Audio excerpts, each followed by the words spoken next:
Ang tamarind ay isang puno ng leguminas na namumunga ng nakakain na prutas na katutubong sa tropikal na Africa at naturalized sa Asia.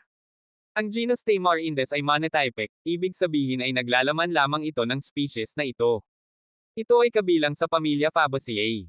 Maaaring mapabuti ng tamarind ang iyong nerve at muscle function.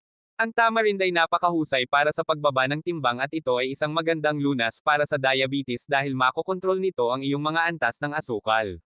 Ito ay may malakas na anti-inflammatory properties at maaaring mapalakas ang iyong immune system.